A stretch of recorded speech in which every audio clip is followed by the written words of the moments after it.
Hello, Rebel star പ്രഭാസിൻ്റെ അടുത്ത upcoming പ്രോജക്റ്റായ രാജസാബിനെ കുറിച്ചുള്ള നമുക്കൊരു ഐഡിയ എന്നുള്ള ഇനീഷ്യൽ ഐഡിയ ഉള്ളത് ഒരു കോമഡി ഹൊറർ കോമഡി ഫാൻറ്റസി മൂവിയാണെന്നുള്ളൊരു സൂചന അവർ തന്നിട്ടുണ്ടായിരുന്നു മുന്നേ തന്നെ. ഒരു ചെറിയൊരു ഗ്ലിംസൊക്കെ ഇറങ്ങിയിട്ടുണ്ടായിരുന്നു മുന്നേ. അപ്പോൾ ഇന്നലെ ഇതിൻ്റെ ടീസർ ഇറങ്ങിയിട്ടുണ്ട്. രാജസാബ് തെലുങ്ക്, തമിഴ്, മലയാളം, ഹിന്ദി ഉള്ള ഒരു മൾട്ടി ലാംഗ്വേജ് പടമാണ്. ഓക്കെ, അപ്പോൾ നമുക്ക് നോക്കാം എന്താണ് റെബൽ സ്റ്റാറിൻ്റെ പുതിയൊരു പ്രൊജക്റ്റിനെ കുറിച്ചുള്ള വിശേഷങ്ങൾ.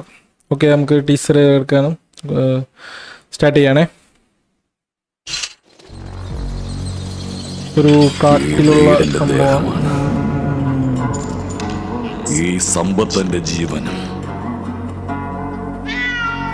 എന്റെ കാലശേഷവും ഇതെല്ലാം ഞാൻ മാത്രം അനുഭവിച്ചാൽ മതി.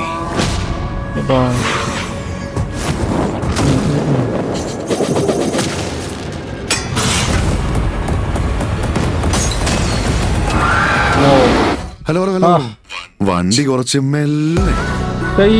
സ്റ്റൈലിഷ് പ്ലാൻ അല്ലെങ്കിലേ നമ്മുടെ ലൈഫ് അത്രയേ ഉള്ളൂ.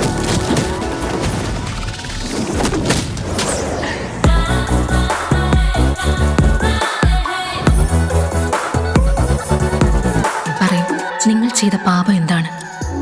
പാപം ഉണ്ണിയനൊക്കെ എന്തിനാ ഡിഗ്നിഫൈഡ് ലവ് ചെയ്യുമ്പോ മരിക്കോളം കൂടെ ഉണ്ടാവും പറഞ്ഞിട്ട് അത് മൊത്തത്തിൽ സീൽ ചെയ്ത് കളഞ്ഞില്ലെന്നേ. മേഡം, അത് പിന്നെ കുടിച്ചത് കുറച്ച് കൂടിപ്പോയത് കൊണ്ടാ.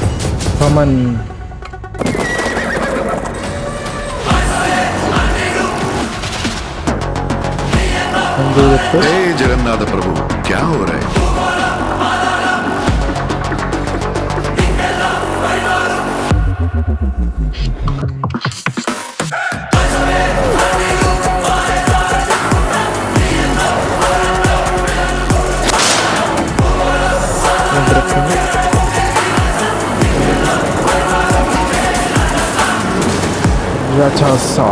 Prabhas Rajasaab.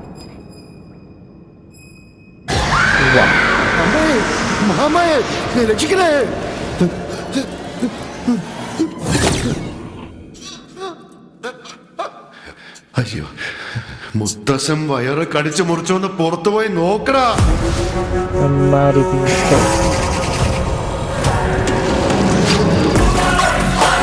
The biggest horror fantasy. December 5th.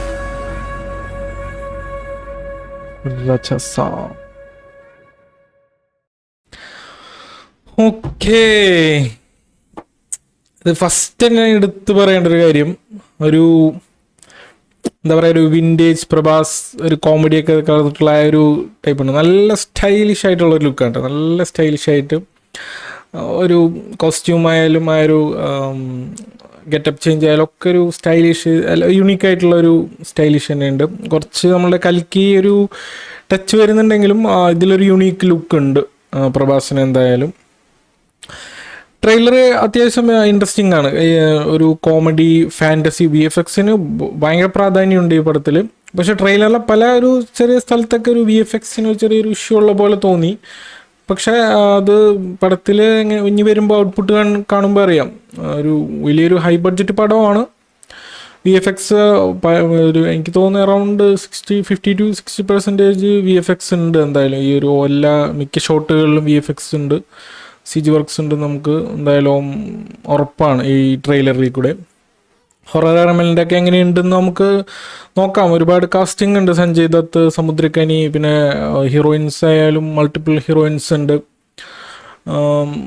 ഇതൊക്കെ ഈ എല്ലാ ഒരു typical Telugu movie with horror comedy അതാണ് സൂചിപ്പിക്കുന്നത്. ഒരു കുറച്ച് ഓവർ ദ ടോപ്പ് സീൻസൊക്കെ ഉണ്ടാവാം. അത്യാവശ്യം ചിലപ്പോൾ ഒരു സ്റ്റോറിയൊക്കെ എങ്ങനെയാണെന്ന് പറഞ്ഞാൽ ചിലപ്പോൾ ഇനി വല്ല ക്ലീഷേ സ്റ്റോറിയാണോ എന്നറിയില്ല. എന്തായാലും ഈ ഒരു അറ്റംപ്റ്റ് അതിൽ തന്നെ പറയുന്നുണ്ട് biggest horror comedy ever in India എന്ന് പറയുമ്പോൾ അത്യാവശ്യം ആ ഒരു നല്ലൊരു ബിഗ് ബഡ്ജറ്റിൽ നല്ലൊരു വിഷ്വൽ ട്രീറ്റ് തന്നെ ഉണ്ടാവും എന്ന് വിചാരിക്കുന്നു. ഈ പ്രഭാസിൻ്റെ ആ ഒരു പെർഫോമൻസ് കാര്യങ്ങളൊക്കെ എനിക്കൊരു വൺ മാൻ ഷോ ആവാനുള്ള ചാൻസ് ഉണ്ട്. കൂടുതലും ഒരു പ്രഭാസ് ആയിരിക്കും കൂടുതലും രാജസാബ് എന്നുള്ളൊരു ടൈറ്റിലൊക്കെ അങ്ങനെയാണ് സൂചിപ്പിക്കുന്നത്. നമുക്ക് നോക്കാം എന്താണ് പ്രഭാസിൻ്റെ. എനിക്ക് സത്യം പറഞ്ഞു കഴിഞ്ഞാൽ ഒരു ബാഹുബലി, കൽക്കി അതിനൊക്കെ ഒരു വ്യത്യസ്തമായിട്ട് എനിക്ക് അനുഭവപ്പെട്ടു. ഒരു വിൻറ്റേജ് പ്രഭാസിൻ്റെ ഒരു ടച്ച് ഉണ്ടെന്ന് തോന്നുന്നു. എപ്പോഴും ഒരു ഓവർ ദ ടോപ്പ് അല്ലാണ്ട് കുറച്ചൊന്ന് ഡൗൺ ടു എർത്ത് ആയിട്ടുള്ള ക്യാരക്ടേഴ്സൊക്കെ ഇടയ്ക്ക് നമ്മൾ ഫാൻസ് പ്രതീക്ഷിക്കില്ല. അത് ഫാൻസിനുള്ള കംപ്ലീറ്റ് ട്രീറ്റ് ഉണ്ടെന്ന് തോന്നുന്നു മൊത്തത്തിൽ. ഓക്കെ, നമുക്ക് വെയിറ്റ് ചെയ്യാം എന്താണ് എന്നുള്ളതും. രാജസാബ്.